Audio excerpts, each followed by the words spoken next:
Hello friends, আসসালামু আলাইকুম। আজকে ভুনা খিচুড়ি খাবো অনেক পদের ভর্তা দিয়ে। তো প্রথমে আমি একটা কড়াইতে তেল দিয়ে পেঁয়াজগুলো দিয়ে এখন ভেজে নিচ্ছি। দিয়ে দিয়েছি 2-3টা কাঁচামরিচ।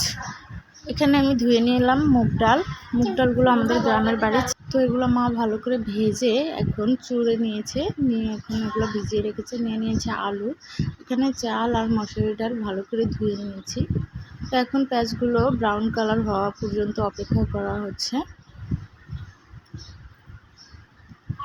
তো পেঁয়াজগুলো ভালো করে ভাজার পর দিয়ে দিলাম আদা আর রসুন বাটা সামান্য পরিমাণ, দিয়ে এগুলোকে ভালো করে কষিয়ে এখন দিয়ে দেব পরিমাণ মতো হলুদ। আমি গুঁড়ি মরিচটা দেব না, কারণ হচ্ছে গিয়ে কাঁচামরিচ অনেক দিয়েছি, কারণ বাচ্চারা খাবে তাই।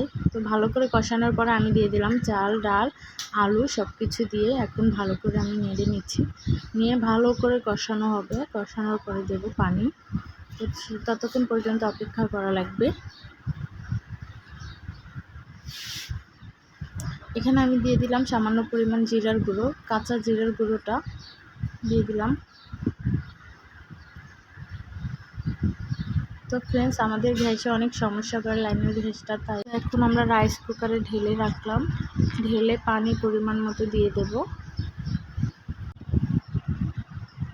ফ্রেন্ডস, এখন খিচুড়িটা হওয়া পর্যন্ত আর খাওয়া পর্যন্তই অপেক্ষা। তো এখানে শিলপাটায় আমার মা শুটকির ভর্তাগুলো বানিয়ে নিচ্ছে। শুটকির ভর্তাগুলো বানানোর পর দেখুন এটা কতটা সুন্দর হয়েছে। এটা হচ্ছে হিদুল শুটকির ভর্তা। দেখুন খিচুড়িটা কতটা সুন্দর হয়েছে, আর এটা হচ্ছে ভর্তার লাস্ট মিনিটে। দেখুন খিচুড়িটাও কতটা সুন্দর হয়েছে। আমি এখানে নিয়ে নিয়েছি দুপদের ভর্তা, নিয়ে নিলাম আমের ভর্তা, নিয়ে নিলাম একটা আচার।